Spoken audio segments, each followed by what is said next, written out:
성령님, 좋은 아침입니다. 이 시간 성령님을 초청합니다. 오늘도 내 안에 오셔서 하나님을 기쁘시게 들을 것을 소원하게 해주세요. 오늘 말씀을 통해 구체적으로 무엇을 해야 할지를 깨닫게 해주세요. 깨달은 것을 삶 속에서 실천할 수 있도록 도와주세요. 아멘.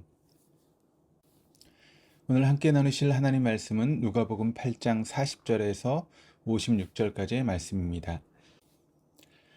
예수님 당시 이스라엘의 회당장은 유대 사회의 일선에서 율법의 교육을 책임지는 사람들로 회당에서 설교하며 또 설교할 자를 정하고 회당의 교육과 규율을 책임졌던 사람들입니다. 사실 이렇게 존경과 지위를 누리고 사회적인 인정을 받았던 회당장이 당시 유대 주류 사회에서 배척당하고 이단 취급받았던 예수님에게 도움을 청한다라고 하는 것은 결코 쉬운 일이 아닙니다. 어쩌면 이것은 그가 속한 주류 계층에서 따돌림을 당하고 지금 누리고 있는 모든 명예나 지위를 잃게 될지도 모르는 위험한 행동입니다. 그런데도 그가 예수님의 발 앞에 나와 무릎을 꿇고 엎드려 도움을 강청하는 이유가 무엇입니까? 오직 한 가지입니다. 바로 죽어가는 딸을 살리기 위해서입니다.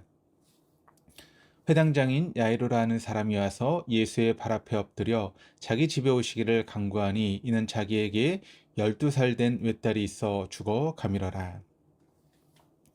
회당장이 이렇게 믿음의 결단을 할 수 있었던 이유가 무엇일까요? 우리 인간은 힘든 문제가 있어도 자신의 능력으로 해결 가능한 경우는 결코 하나님 앞에 나와서 무릎을 꿇고 애걸하지 않는 게 대부분 교만한 인생입니다.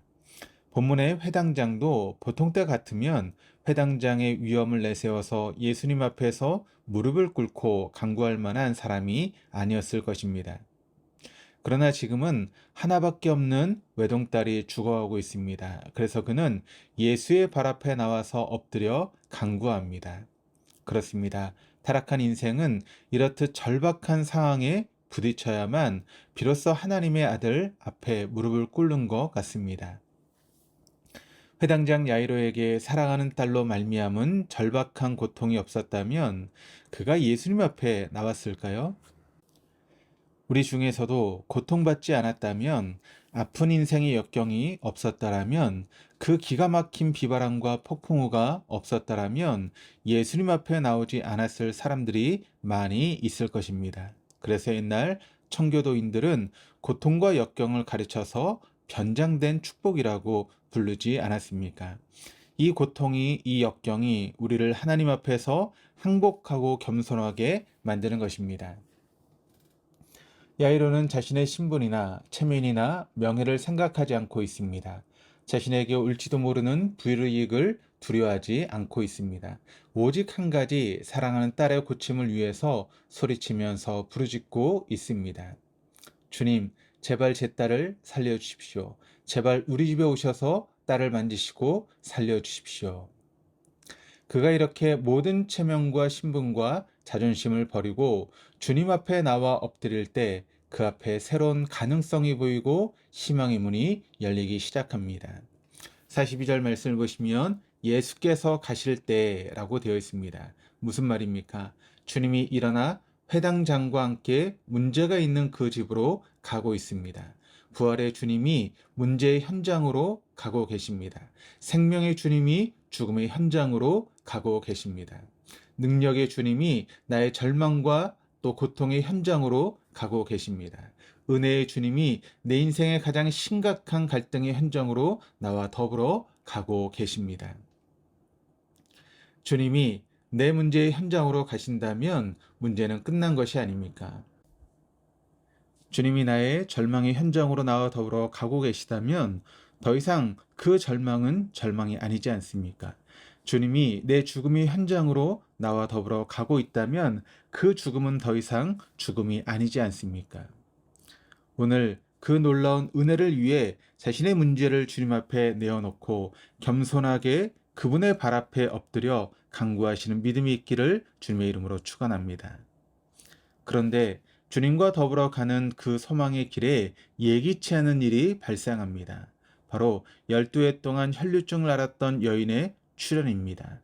빨리 예수님을 모시고 죽어가는 딸이 있는 집으로 가야 합니다. 그런데 예수님은 혈루증 여인을 고치고 그와 대화를 나누시느라고 아까운 시간을 다 허비하고 계십니다.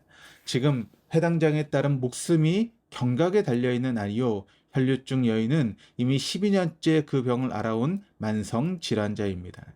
당장 죽을 사람이 아닙니다. 더군다나 그녀는 이미 예수님의 옷자락을 만지는 순간 그 병을 다 고침을 받았습니다. 그런데도 주님은 굳이 그 여자를 찾으시고 또 대화를 하시고 축복하시면서 시간을 지체하고 계십니다. 우리에게도 이럴 때가 있지 않습니까?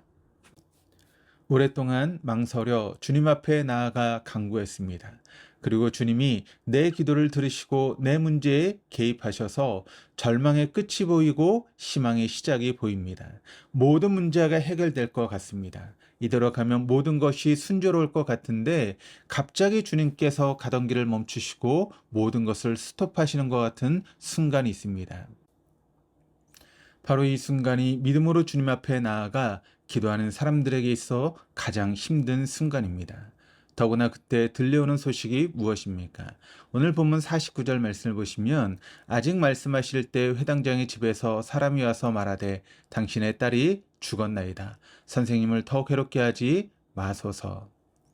지금까지 체면과 지위와 자존심을 다 밀쳐놓고 예수님을 찾아 그의 발 앞에 무릎을 꿇고 간구한 이유는 오직 한 가지입니다. 바로 딸을 살리기 위해서입니다. 그런데 딸이 죽었다는 것입니다. 모든 상황은 끝이 났습니다. 그야말로 절망입니다. 지금 해당장이 듣고 있는 소식은 사람이 들을 수 있는 소식 가운데 가장 절망적이고 비참한 소식입니다. 어떻게 해야 합니까? 머뭇거린 주님을 원망하고 빨리 집으로 가서 장례 준비를 해야 할까요? 아니면 지체케 했던 혈류증 여인에게 모든 것이 당신 때문이라고 불평을 쏟아내어야 할까요? 우리 같으면 어떻게 하시겠습니까? 그러나 이때 회당장에게 말씀하시는 주님의 음성을 들어보십시오. 두려워하지 말고 믿기만 하라. 그리하면 딸이 구원을 얻으리라. 주님은 이 최악의 절망 속에서도 믿음을 요구하십니다. 두려워 말고 믿기만 하라는 주님의 말씀은 인간의 상황 종료가 하나님의 새로운 시작이 될 수 있다라고 하는 것을 우리에게 보여줍니다. 모든 사람에게 죽음은 끝입니다. 사람은 한 번 죽으면 돌아올 수 없습니다. 그런데 예수님에게는 죽음이 끝이 아닙니다. 이미 죽었던 야이로의 딸을 부르고 있는 주님을 보십시오.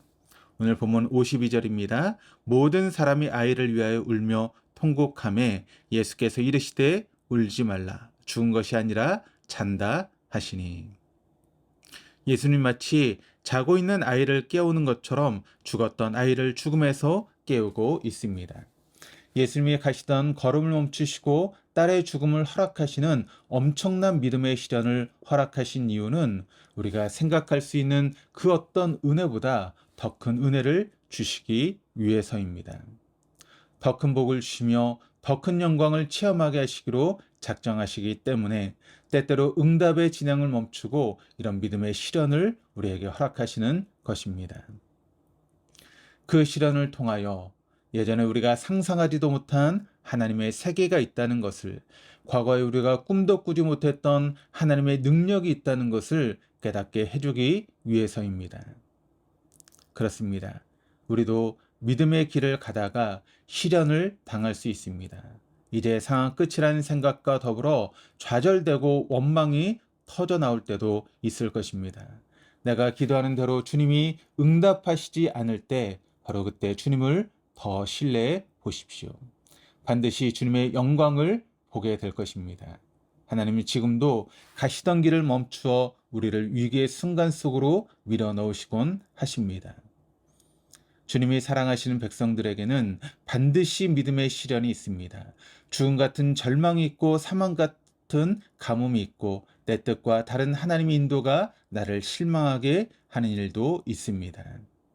바로 그때 이것이 나를 더 튼튼하게 만들고 나에게 더 좋은 것을 주시기 위한 믿음의 시련이구나 라고 생각하시고 주님의 말씀에 귀 기울이고 그 주님을 온전히 믿고 따르는 저와 여러분 다 될 수 있기를 주님의 이름으로 축원합니다.